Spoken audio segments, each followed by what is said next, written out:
মাননীয় প্রধান উপদেষ্টার ভাষণ আমরা শুনলাম, এটা দীর্ঘ ভাষণ। সেই ভাষণে অনেক কিছু তিনি উল্লেখ করেছেন, এই সরকারের কৃতিত্ব এবং কর্মকাণ্ড, ভবিষ্যতে কী করতে চান ইত্যাদি। তার ফাঁকে এক পর্যায়ে তিনি জাতীয় সংসদ নির্বাচনের একটা সুনির্দিষ্ট সময় ঘোষণা করেছেন। আগামী বছরের এপ্রিলের প্রথমার্ধে যে কোনো দিন জাতীয় সংসদ নির্বাচন অনুষ্ঠিত হতে পারে।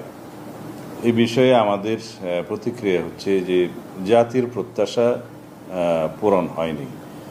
তিনি বাংলাদেশের সকল রাজনৈতিক দলের মধ্যে বিএনপি সহ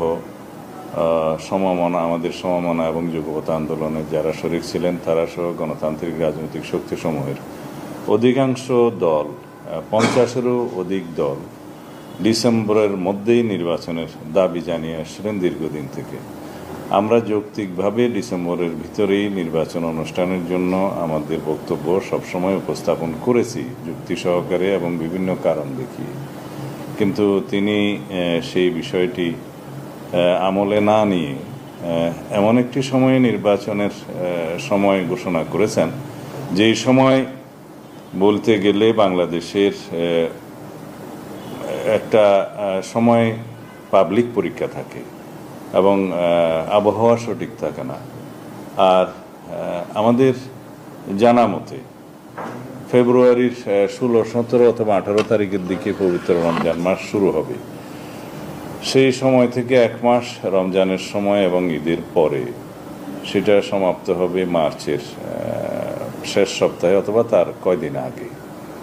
তাহলে এপ্রিলের প্রথমার্ধে যদি নির্বাচন অনুষ্ঠান করতে হয়, তাহলে 45 দিন যে সময়সীমা লাগে তফসিল ঘোষণার পর থেকে নির্বাচন অনুষ্ঠান পর্যন্ত, সেটা রমজানের মধ্যেই তাহলে ক্যাম্পেইন করতে হবে। এটা একটা অযৌক্তিক ধারণা। দ্বিতীয় হচ্ছে পাবলিক পরীক্ষাসমূহ আমাদের দেশে এসএসসি এগুলো সেই সময় হয় এবং ওই সময় আবহাওয়া সঠিক থাকে না। এই সার্বিক বিবেচনায় খুব বেশি উনি যদি দেরি করতে চাইলে ডিসেম্বরের পরে জানুয়ারির মধ্যে হতে পারত, সেটা হয়তো গ্রহণযোগ্য বলে মনে হতো সবার কাছে। কিন্তু তিনি সেটা আমলে নেন নাই।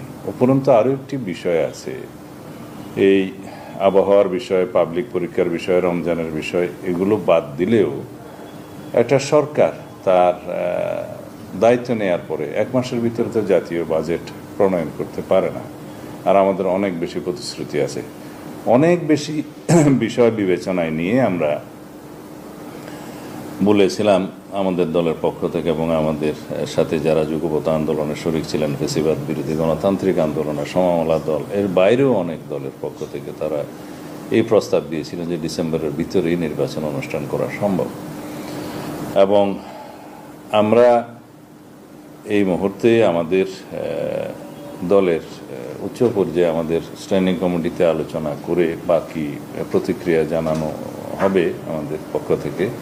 এবং আমরা একই সাথে আমাদের সাথে যুগপৎ আন্দোলনে যারা শরিক ছিলেন তাদেরকে নিয়ে এবং সমমনা রাজনৈতিক দল এবং অন্যান্য রাজনৈতিক গণতান্ত্রিক রাজনৈতিক শক্তিসমূহের সাথে আলোচনা করে আমরা তারপরে বিস্তারিত প্রতিক্রিয়া জানাবো।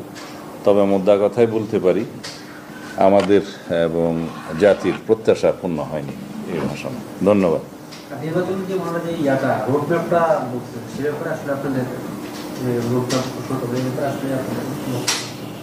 না, নির্বাচনের একটা নির্ধারিত সময় উল্লেখ করার পরে বাকি রুটম্যাপটা ইলেকশন কমিশনের সাথে আলাপ করেই তফসিল ঘোষণার বিষয়টা তারাই ঘোষণা করবেন, এটা স্বাভাবিক।